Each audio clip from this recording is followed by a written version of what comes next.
Welcome, and I hope all of you have been having a fabulous festival as we have. It's a spoil for choice. You don't know which session to go to. But my suggestion to everybody always is go for bits and pieces of many sessions. And the ones that you like, you can watch it, as you know, online. We'll be taking off the live feed at the end of every day, but it'll then get reposted starting from the 7th of whatever this month is. So that's the way to catch the rest of the sessions that you really want to do, and you have the whole year to do that. I'm absolutely delighted that we are able to have this particular conversation, which is after my heart. Because I have long hair, people think that I have some kind of wisdom. I don't. But one of the things that I did start doing about 35 or 36 years ago is having stopped at a traffic light, maybe 38 years ago, having stopped at a traffic light, I sort of looked around, the kid sort of knocked on the window, and Punitha and I, my wife and I, were in the car, and we rolled down the window, gave the child something, and I started a conversation with the kid, and then realized that while our kids at home had access to almost everything that money or love or families can buy, these kids on the street had nothing. No roof over their head, no safe space to dream, perchance to perhaps sleep, not a square meal, a hot meal to eat, and certainly no warm clothes in winter. And we set up something called the Salam Balak Trust with 25 kids and 3 staff. And that, of course, there was a film called Salam Bombay that Meera Nair made, and today we look after about 12,000 kids. And much of the work that we still do is in the area of education and realizing the potential of how we can realize the full potential of these children. When the Jaipur Literature Festival, when we all set it up 17 years ago, this was our fundamental focus. How can we get young people to have access to considered information and deep dive from the best brains in the world and make literature and writing and knowledge and inquiry sexy? And by making it sexy, really get them excited about coming in here year on year and getting to start reading, etc. Today, 80% of our audiences at the Jaipur Literature Festival is below the age of 25. And it's quite amazing because most literature festivals, as Nancy and Charlie and Seetal will tell you, are more people of our age sort of group. But more importantly, we also reach out to 110 schools during this period where writers go to these schools because the schools don't have the wherewithal to bring their kids to us. So that's the focus, and that's what we're going to speak about today, innovation and articulation through our education system. In case you're wondering why you've got Archie stuck up right there on the stage, I'm absolutely honored to be able to introduce you to Nancy Silberkleit, who's the daughter-in-law of Louis H. Silberkleit, one of the founders of Archie Comic Publications. Recently, she stepped into the role as co-CEO because nobody else wanted that role. And like she said, she actually started reading when she was 54. She never read books, she never read comics, but at 54 that changed, and we'll talk a little bit about that. So Nancy, welcome. I'm so delighted that you've come here all the way to India. There was a movie, Archie movie, that was recently released here, and that made it even more exciting. For some reason in 2019, I got an email from the York University in the UK saying, we'd really like to invite you out to York, and we would like to confer you a degree. And I'm like, I'm unlettered. Why would you want to confer me a degree? But they did for some strange reason. And we have Charlie Jeffrey, the president of the University of York and the vice chancellor here. For those of you who haven't been to York, and I hadn't been till last year, which was 2023, I made various excuses, let me tell you, about not going up there. Principally because the train system sucks in England. But I finally did make it up to York, and it's the best kept secret. It was the built heritage there is extraordinary. The Minster is, oh my God, and it even has some of the best bars that you can spend a lot of time in. So thank you so much, Charlie, for being here with us. Priyank Narayan is the founding director of the Center for Entrepreneurship at Ashoka University. As many of you know, Ashoka University is considered to be amongst the best universities in India, and I'm not saying that from an Indian context. I remember I was in MIT giving them a bhashan about what's the next big deal, and something about Ashoka came up, and everybody seemed to know Ashoka University. And why is that astonishing? They're only, I think, 7 years old, or 8 or 9. 9 years old. That's extraordinary for a university to have caught the imagination, not just of folks here in India, but across the world. So, Priyank, congratulations. Congratulations for Ashoka. I met Seetal first through her book. I had no idea who she was till very recently. Her book landed on my table. It was called Court on Trial, and her session is over. It's tomorrow. The Court on Trial is a book by Aparna Chandra, Seetal Kilantri, and William Hubbard. It was the most fascinating book that I'd read for a while. If any of you follow the justice and the legal system in India and understand the challenges that you have to read this book, have to go to her session tomorrow, because it really lays bare some of the issues that we don't get to understand till you actually look at the statistics of what happened. So that was the book that came on my table, and I think it was June or July, Seetal, when this book reached me. And I told my colleagues in a programming meeting, we meet every week for a programming meeting, and I said, this is something that we have to do. And that's how I discovered her work. And then more recently, late last year, maybe October or November, I landed up in Seattle. As many of you know, we're trying to do a JLF Seattle. And who happened to be the dean and the head of the Indian studies there but Seetal Kilantri, purely by coincidence. And I'm like, oh my God, that's a coincidence. So delighted to have all the way from the United States and Seattle. Seetal Kilantri is a law professor who writes on law and legal institutions in India and the United States. Her new book, like I said, Court on Trial, is incredible. And she's written over 40 articles and has won numerous multi-million-dollar grants, as well as a Fulbright Distinguished Scholar. So I'm going to start with Charlie. Charlie, why is it that every education institution spends all of its time trying to tell a kid what not to think and only what to study? Well, I hope we don't do that in the University of York. I think I get the message of your question, and I'm going to answer it by reference to some words I'll say in my graduation speeches next week. We have graduations in February. And I talk about how important technical skills are in our various fields, but I also say how quickly technological change makes those redundant, so we cannot simply rely on technical skills. So I say to our students, what I hope we've also given you is wisdom.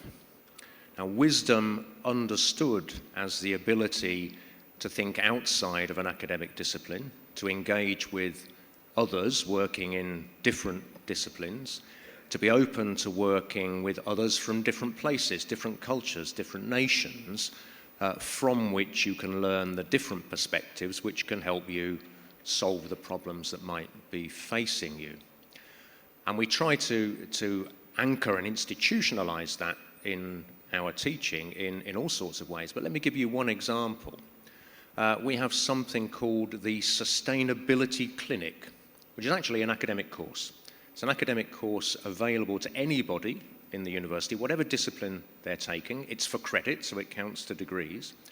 And it involves, under academic supervision, a team of students from different disciplines working with a local organization in and around York, helping them to address whatever it is they think is their problem in meeting environmental sustainability goals. I think that's an example of the kind of skill set that we need our students to leave our universities with, focused on problems, focusing your particular academic discipline on that problem, but recognizing that that's not going to be the whole solution and you need other perspectives on it. I think that's the kind of education, and I know that's the kind of education Ashoka is absolutely embedding in its programs that we all need to aspire to. Priyank, thinking out of the box. How do you get young people to think out of the box when through their school, if they've done something that's out of the curriculum, they're told to go and stand outside the class because they've been more naughty puppies? So, Sanjay, let's look at the history a little bit of the way this education system came about, right? When we inherited the colonial education system, it was designed not to get the child curious. It was designed not to question. A colonial way of keeping control, which is the how... The purpose of the system was to create people who will follow instructions. And we've continued with that for way too long. And there have been attempts, and universities and schools have tried to change that, but I think a systemic shift has to happen to change that, to bring in the curiosity and the questioning that we want in our students. A lot is being done, by the way, with the new education policy. There are elements of actually bringing in this flexibility, skill-based education, not just sticking to one discipline and so on. But that systemic shift has to happen. It has to happen at the teacher level more than the student level, Sanjay, and that's where the challenge is. Because the teachers are not trained to teach with that flexibility. And the curriculum design has to also change with that flexibility. So I really hope that what we've tried to do at Ashoka is one attempt, but can that actually scale across the country is something we would definitely want to see. Seetal, one of the things that's really inspirational about America, at the fundamental level, perhaps in school, a lot of the American students perhaps still can't count or add up or read. But when you come to university, for some reason, at least that changes. And the way you've been able to build in the thing of inquiry and research is exceptional. And it's really become the mecca of education for most people across the world, challenged, of course, by Australia and Canada and UK. It's shifted. How did that come about? And how is it that you're able to hold on to some of these best minds? What is it that institutions like you offer to students that they go there, they never want to come back? Great, thank you. And thank you for this panel. Thank you for being here to the audience and for plugging my book, 2 o'clock tomorrow. So, I think, yes, I don't want to say that America is the best. I can tell you from my perspective, law schools are very unique. So for the about first decade of my teaching career, I taught something called a clinic, where it's experiential learning. Students represent poor, marginalized groups in cases or in strategic matters. And this experience is life-changing because they interact with people from different cultures, different religions, and largely our students, particularly at the elite schools that I've taught in, are themselves elite and have never crossed this barrier. And this learning by doing, which really comes actually from a 20th century philosopher, John Dewey, who everyone may know for the Dewey Decimal System in every library, but he emphasized the need to hands-on training. And to just give you one example. So in my clinics, I brought students to India for over a decade. One of the project was on surrogacy, and we were working on a report. This is before India banned compensated surrogacy or foreign surrogacy. They went to a surrogacy home. What they met, right, 9 American students, they met pregnant women, usually 7th month, 6th month, having to be there because to protect the investment that was made by the IVF specialist, and there were no chairs. So one couple of chairs came in, a woman was sitting, she was 7 months pregnant, a poor, extreme poverty, doing this to make money, and she gets up when my young white male student comes in, and she sits and squats in the corner and says, "No, you sit." And this was shocking to my 25-year-old white male student, was like, wait a second, a 7-month pregnant woman is doing this. What does that say about her social position in this country and how she feels? And what does it say about his social position, combined by the global hierarchy, compounded by race, compounded by caste, compounded by gender? And he talked about this endlessly. You know, it made him realize who he was and the privilege he has and the need, right? But we all sat on the floor then because there were no chairs. And he asked her, tell me about yourself. Tell me what your issues are, what your concerns are, how we can help you in this report. So he learned about her. He learned to experience what she does and talk to her in ways that he never would, and wrote a report which was then cited extensively by the Standing Committee of the Indian Parliament. Nancy, I'm going to come to you in a second. Charlie, going back to you, you know, she talked about this mix of different people. When I came out to York, I was astonished by the number of international students you had all the way into Middle England at York, at the university. What does that do for learning between groups, between peer people?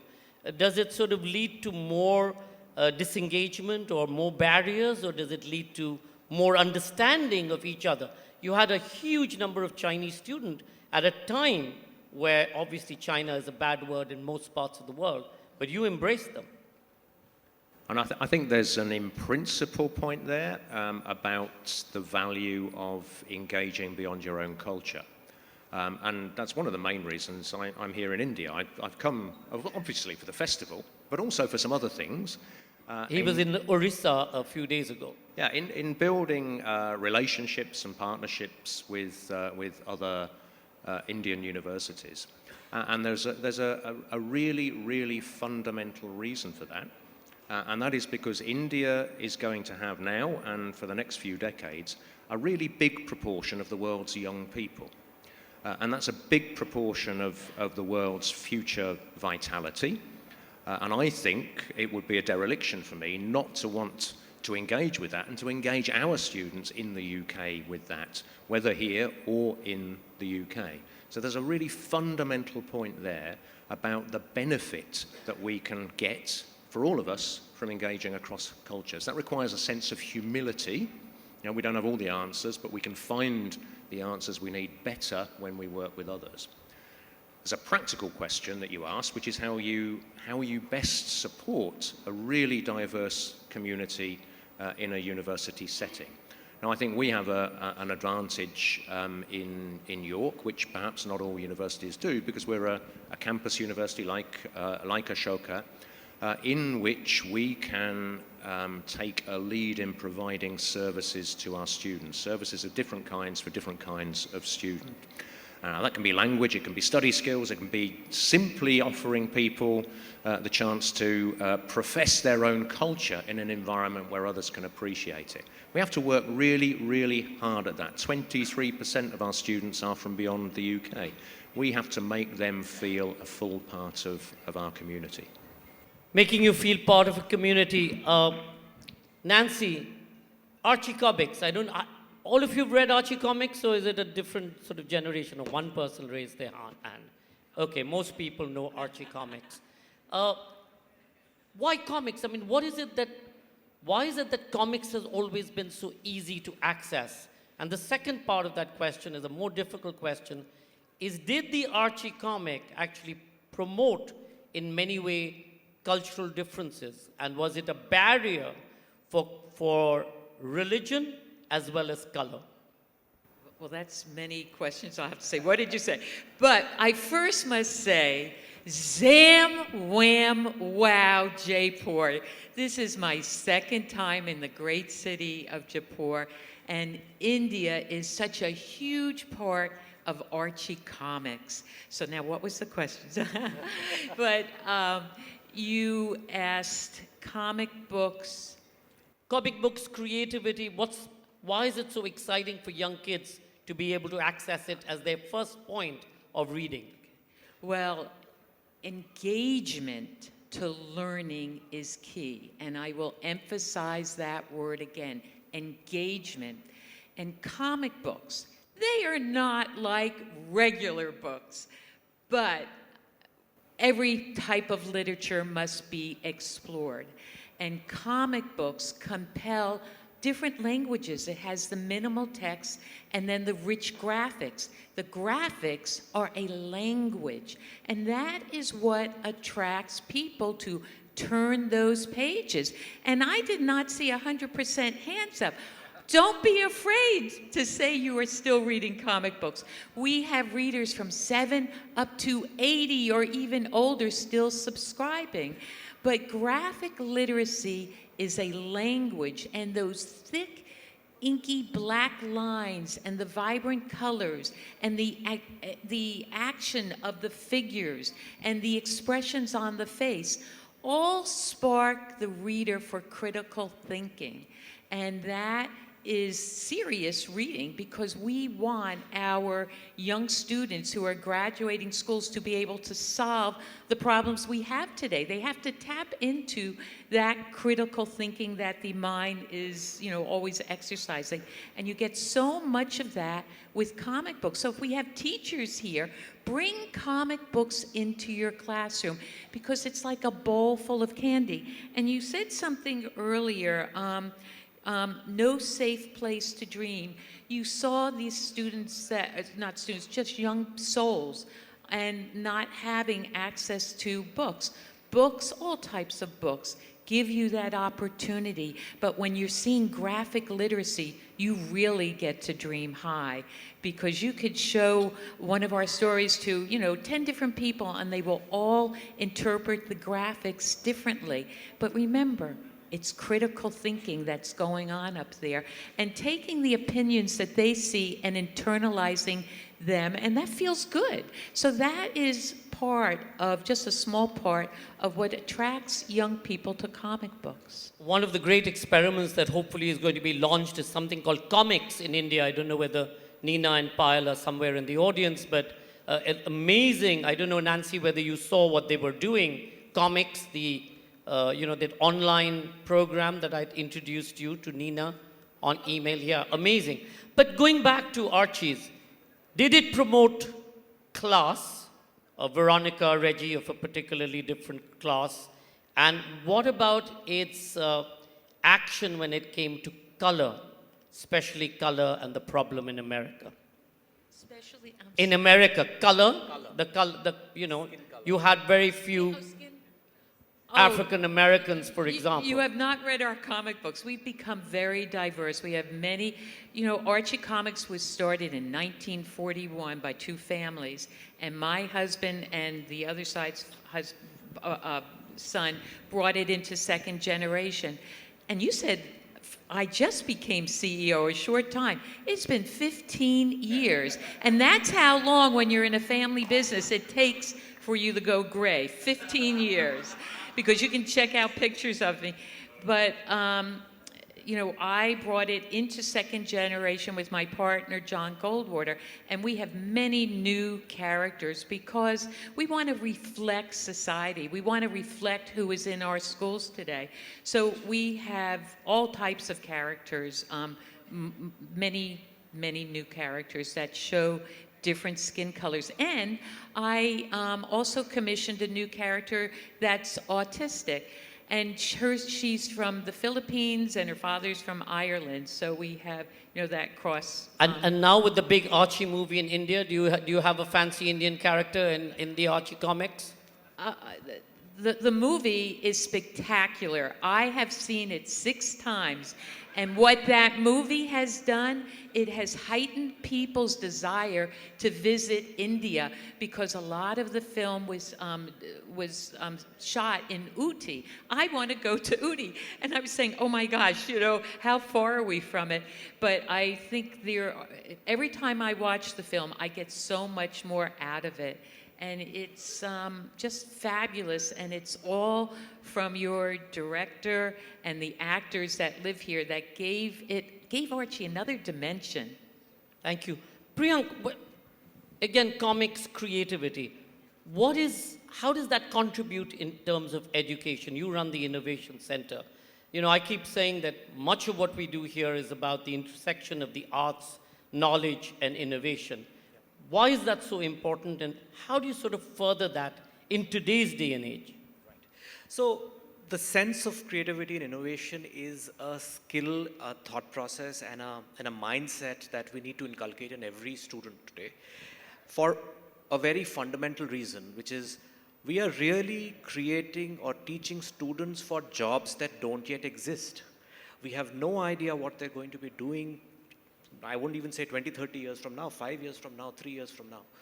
So the only skill that you can give them is actually to be creative and be innovative with whatever they're doing, to be that lifelong learner, Sanjay. And the core of that is what she was talking about, critical thinking. How do you look at a problem differently? How do you look at a problem and analyze it from different perspectives? That becomes the core of what we are teaching at the university. And that can be taught through any subject. So you can learn critical thinking through a subject like philosophy or history or sociology.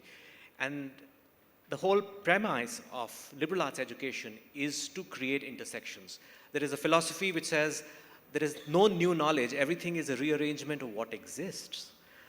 That rearrangement is actually fusing different disciplines together. It's called the Medici effect. It's actually a very nice book which is called the Medici effect, which talks about how different disciplines collide and create new disciplines, and new knowledge actually comes out of it. So the core of actually teaching today, learning today, parenting today is getting them diverse experiences, appreciating the diversity. It will also give them the whole sense of inclusivity, which is, again, more and more and more relevant in today's time. And that's going to create the curious and a creative learner, which we all want to do. It's not just the responsibility of the teachers. I think the fundamental of this starts at home. The whole concept of parenting also has to change. Sanjay, one of the things that I often ask my students, who's the first innovator or the most innovative person or the most creative person you've come across? I haven't got a different answer. Can you guys guess who?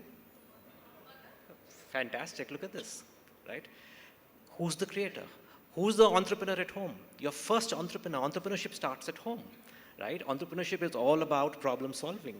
So if you can solve problems at home, you can go solve the problems across the world. And that is really the fundamental that we are trying to get to through various systems within the formal education system and also outside. Seetal, Priyank talked about the mother, in this case, the woman being the most creative. In India, more and more, every time you see exam results across the board, across demographics and across states, we are seeing more and more girls are able to score higher marks than boys. And yet, at some point of time, they fall off the system. Is that true of the United States as well? And therefore, what is it that you all can do in universities to be able to keep them within that system and continue to help them move forward? Yes, thank you. So, of course, as you mentioned, while we have relative diversity and equality in terms of numbers in universities, even here in law schools, mostly 50-50. But what happens, as you say, afterwards, right? Why does India have such a low participation of women in the labor force?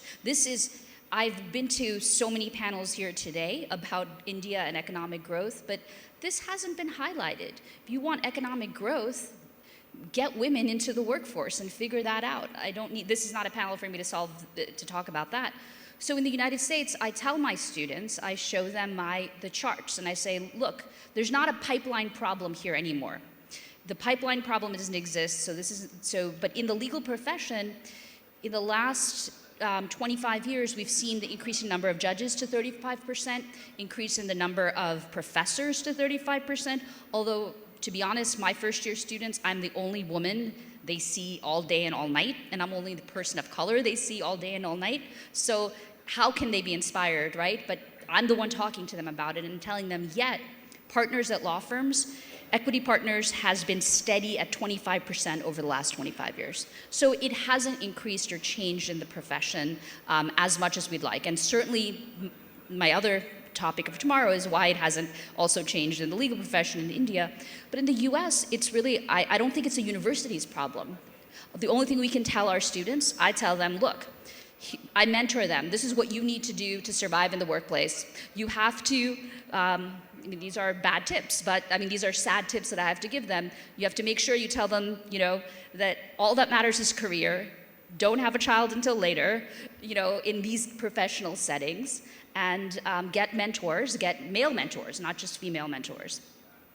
So that's what I feel is my role, and to be their mentor and to inspire them, because if they see, I have a lot of Punjabi students in the diaspora in Seattle, and they come and talk to me and say, I never had anyone like you. I've never had anyone like a role model like you. So I think we can promote more people of women of color and women in our universities to help our students feel like they too can make it. So in America, and Priyank, this is also for you, Indian America, what's the sort of, there's a lot of people in academia who are women. How many of them are sort of, top of the pile, right on top, heading institutions? Seetal, both for you as well as for Priyank, across India and America. So we've seen now a lot of women actually heading institutions, being in positions, not just as a head, but also as deans or as head of departments and so on. Across universities, across the country? Well, I I think there could be definitely a lot more, but I think that changes. Number, 30%, 20%? I think it'll be about 30 to 40%, but Seetal in America? Commit to that. Top of the pile for women in academia, deans, presidents, universities? I don't have the exact professors. I can say in law it's about 35%. It's not 50 yet, but the top level, I'm not quite sure. Yeah, but I was giving a talk at Global Law School on Monday, and all around me were all these women who are deans, and so my good friend, Vice Chancellor Raj, said, "Hey, look all the women we have," and I said, "Yes, because they have to do all the work." You become a dean and you do all this admin work, so we see that as well, because so the teaching that I'm doing is really heavy and hard. And I said, look, I'm doing all this administrative work. Yeah, but we need a woman to teach so that they have a woman, right? So all of the burden also falls on the leaders who are women, because there's so few others who are on the lower levels that can do the work. Charlie, you of course have a chancellor who's a person of color and a woman to boot. But tell me, how has technology changed the way education runs today? COVID, of course, changed everything, and we know that. This trying to study out of home instead of school was a completely different environment. But how do you see this, the technology sort of coming into education, and what's the need of the moment? And what's your sort of vision for the next sort of 5 or 10 years using technology? I'll give you two perspectives on that. One's a general one. We have to embrace it. One of the most impressive interviews of a professor that I did recently was about AI and its challenges. And he said, hey, I get my students to use ChatGPT to write essays for them, and then I get them to mark those essays. In other words, embracing that technology to see what the mix of the machine and the human can do in productive combination. I think that's the approach that we all have to take in understanding how technology can transform the fundamentals of teaching, the fundamentals of research, the fundamentals of how we cohere as a community. Let's embrace it and work with it and improve because of it. The other thing I wanted to do, it goes back to a theme that you were talking about earlier around the arts. We have a political atmosphere which tends to downgrade the arts as an academic field and to focus on STEM, science, technology, engineering, and maths. Now, technology is transforming the arts. If you go to my school of which combines the creative arts. We call it Arts and Creative Technologies. It's music, it's film, it's theatre, it's television. If you go to our archaeologists, they are STEM departments now. They are technology departments. You cannot do the things that they do without embracing technology. Digital creativity, driving on the creative industries in the UK, and I'm sure here in India, one of the most important industries we have. The technology is really important, but the art behind it is much more important. So I think we've got to think really, really positively about how technology can add value to our traditional academic subjects. Oh, totally. And this is the time to plug Samsung Tabs S9 series. You can use it to find creativity. But Charlie, going back to you, you know, technology in many ways has also led to plagiarism, and that's become the big issue in academia across America, across the world. Students use Google or sometimes WhatsApp even to be able to do their papers. Do you see that to be a hindrance, or do you see this to be perhaps an opportunity, irrespective of the fact that there is plagiarism built into it? As I said, we've got to treat it as an opportunity. Now, clearly, some of those opportunities are for students to do things in ways that we wouldn't want them to do. But if you can harness the opportunity of technology and get students to think about it as part of their learning, and as part of the learning that will prepare them for their careers, because whatever they do is going to be transformed by technology. So if we can get them to think about that and find ways reliably of assessing it to understand how well they are doing, then that's absolutely where we need to be. Frankly, we can't seal ourselves off from technology because, you know, students are going into every engagement in the university with a computer in their pocket, which is far, far, far more powerful than the computers that I was using when I was a student. So, yeah, we have to embrace technology, make it work for us, and get our students to work with us on that. Computer in your pocket? No, you can use Galaxy S9 Tab series in your pocket. But Nancy, tell me a little bit about why is it so important to be creative? And is there this age, you know, for example, in India, you can't learn design, you can't go to design school till you finish your 12th standard. And then you start learning design. Why do we need to build into our curricula arts and design and innovation and creativity from day one? Well, arts is where you can bring in any academic, and I wanted to jump in about, you know, getting more women, more female into the man's position, and being the only female CEO in the comic book industry is high on my shoulders. So I utilized the arts. I commissioned a story in Archie Comics where we had an ambassador from Rwanda come and speak to Riverdale High, Archie, and all of them. It was on environment. So I love bringing in as many academics I can, but through the arts, because I think that is where people will engage into the conversation. So you always hear in the United States, we're cutting the arts, but the arts to me is one of the most important subjects you can offer a student, because you can engage them in any topic and they'll be interested to hear. So if I was going to talk about, you know, think about being a CEO, think about being an ambassador, what are you talking about? But reading a colorful story in a comic book format, I think engages the conversation with more comfort. So I don't know how it is here in India, but the arts play a very important part in a child's education, because you can bring in any subject you like. And you know, you said that, I remember when we were having a chat, you said you came to reading at 54 and you hadn't read neither a book or a comic. What brought you to reading, and how has that changed your being? Well, Archie Comics was started by two families, and my husband brought the second generation, and it was about 15 years ago. He and his partner died, and no one was running Archie Comics. So I was brought in as a CEO, and a big problem was, as you said, I had never read a comic book because I had no love for reading. So I had to bring home all those comic books and start reading them. I'd pile up the ones that made me laugh, the ones that had impactful values. And then all of a sudden I felt I didn't have enough to read. So I started going to bookstores and buying books. And like magic, I fell in love with reading. So it was a matter of just getting me to sit down and turn the pages and get lost and dream in that wonderful activity, R-E-A-D. So it was Archie Comics that helped me find the love of reading. So I missed out a lot of decades of enjoying books. Books are fabulous. I now have books and comic books by the side of my bed. Love for reading, very important. I'm going to open it up to the audience in a second, so keep your questions.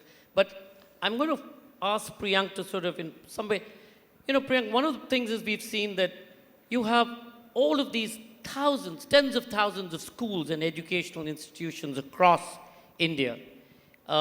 You have these kids who've then been able to get out of school, perhaps do something at a middling level, not necessarily get into the best universities in India, and they go out to the Americas and they do mostly phenomenally. The same kid who hasn't quite been able to master his or her or their math or physics or chemistry blossoms.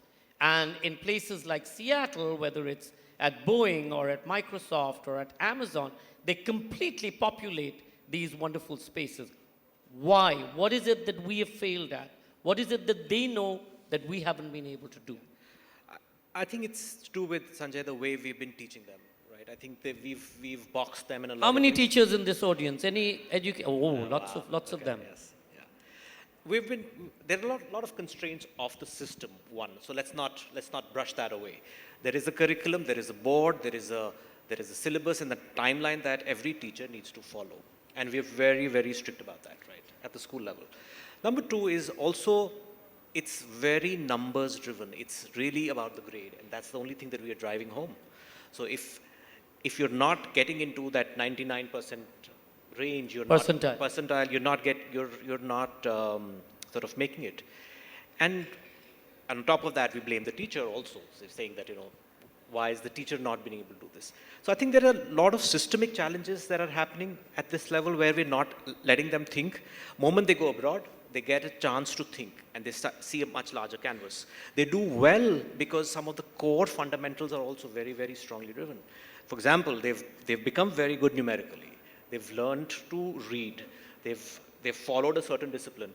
So the discipline helps, but at the same time, it is also a huge change in the way education is delivered in some of the universities abroad.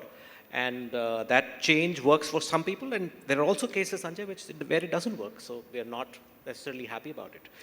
Charlie, the hunger for knowledge, the hunger for learning, do you see their difference? We've received your education system primarily, and you may have moved on, we haven't, or we're now trying to move on and go beyond what you guys left with us some time ago, better or for worse. But do you see the hunger of kids who have come from outside of the UK as opposed to the kids who are from the UK and have access to your educational institution? Well, absolutely, because the decision to go and study somewhere else at great expense to someone, whether it's a government award or a family support, it requires a huge amount of commitment. So I think we really, really see that in our international students. And it's not just in studying as well. And one of the really, really striking things is that we run lots and lots of volunteering programs at the University of York, where students help out in some way or other those who are disadvantaged in the city. It is disproportionately our international students who take advantage of that kind of opportunity. I think it's a thirst for experience alongside the education because of that tremendous investment by someone or other in giving those opportunities. It's really, really remarkable. I would have loved to talk about campus education, but let's take a few questions. One in the front. We'll take them in clusters and then we'll respond because we're going to run out of time. So one mic here, then the gentleman in the blue sweater at the back. Go ahead. I'm Abdul Samad Ibrahim, former member Board of Management, Indira Gandhi National Open University. Two questions, one to Nancy and one to Charlie. Because I find that what the point Charlie raised is extremely important for... Straight to the question, otherwise we won't. The question is that, he said that what India is a big hope for the world. When we see it as a big hope for the world must invest in India, in its democracy and its secularism. Comics, yes, of course. Can't we have a character like Darit Narayan? Today we know that, Lord Rama has been portrayed as a militarized Rama. We need to rediscover, go back to the concept we had of Dalit Narayan. If there would be a character in the comics, if we can teach that character and it reaches down to the hearts, and if the West, both UK and USA, support India, not in culture and values which are now both being militarized. but in the corrected culture, in the corrected I think we values. got that. We Okay, got thank that. Gentleman in the blue sweater, right there. Are there any girl? Yeah, I'm going to ask some of the ladies. I'm sorry to, I suppose, a slightly sour note, because I want to return to the idea of transforming the world. And it's not going to be transformed by transforming a small number of elite students. I've taught for over 50 years in the UK and in America and China. And my view, and this is the question, is it not really about recruiting, retraining, and retaining the best possible teachers, particularly at 11 to 18-year-olds, which obviously is outside the brief of your speaker? Great. One quick one here, right in front.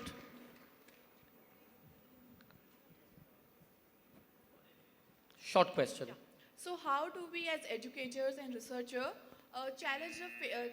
face the challenges of intersections of identity faced by our learners? Identity. And one last one, wheelchair. Gentleman in the wheelchair. Sir, I quote Nandela. Ask the question. Education is a powerful tool that can change the world. How to transform education? Because some countries developed, some countries just developing. So how can make a collaboration to transform education?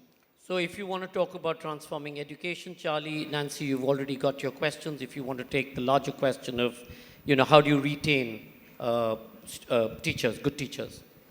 So I think you're absolutely right. Teachers are the core fundamental of education. So we do need to, at least in the U.S., public education suffers because we work them too hard, we don't pay them enough, and we're failing. I think the public education system is failing. So that clearly needs to be transformed. With respect to India, I did just want to say, I think that the trajectory India is on is a natural and normal one, right? You had a closed economy, which then opened up in '91, but now the educational system is opening up with the new educational policy. I've seen the globalization here of India and the mindset of the government trying to globalize, which they should do. And how do you retain kids here, right, was your initial question. There's a capacity constraint here because most of the education has been provided through these government schools, and private schools were looked down upon because it was seen like profit making. But I think you need to enhance or increase the pool of education, the higher education here, so you can satisfy the needs of the students. It's not just that we're so amazing and wonderful in the United States. I think it can be done here. All right. So I'm going to talk about transformation of education. We've written a book called Leapfrog, Professor Sood from IIM Ahmedabad and I. And we've talked about one fundamental thing. By the way, it's available outside. The core of it is shift from skill set to mindset. So if you can create a growth mindset, you create an entrepreneurial mindset, you will be, as educators, as education systems, we've always focused on skill set. If we need to shift to the mindset, training a mind differently, to think and think continuously for every challenge that's coming about. Charlie? Two things briefly. Firstly, the gentleman about the masses. Schools are too late. We need to intervene in the very early years to make sure that life chances are as even as possible. So even before school. And the gentleman in the front, I detected a certain note of criticism of aspects of Indian politics in your question. And I could have spent a lot of time suggesting that some things in British politics aren't exactly where they should be. What I think is that if we engage across our countries, we can probably find our ways to improved solutions. Nancy?